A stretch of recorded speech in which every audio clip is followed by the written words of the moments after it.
Master Jet, when po darating ang SRI?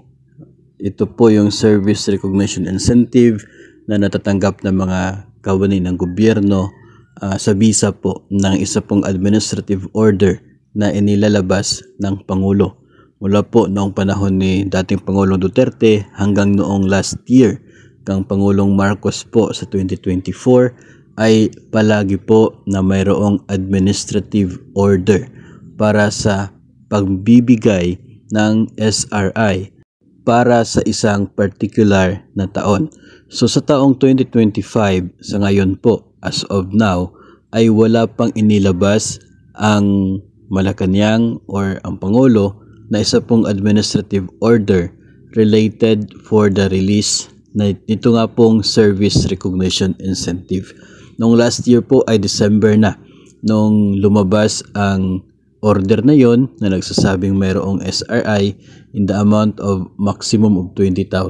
Yun po ay sa taong 2024 for fiscal year 2024.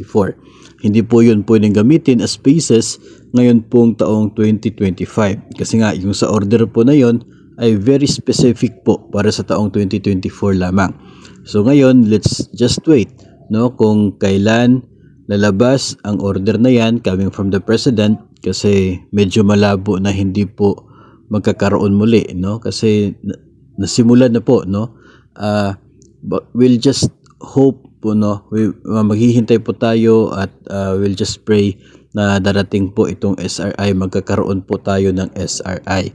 So as to the amount, as to when, magdedepende po yan sa laman ng administrative order at maging sa proseso po ng pagbibigay ng pondo, pag-generate ng pondo at maging sa pag-release niyan papunta po sa bawat eligible na government personnel.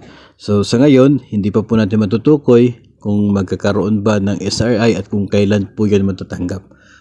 Let's just be positive na by December lalabas ang administrative order for that purpose at sana darating nga po sa December ang SRI para po sa mga personnel ng gobyerno.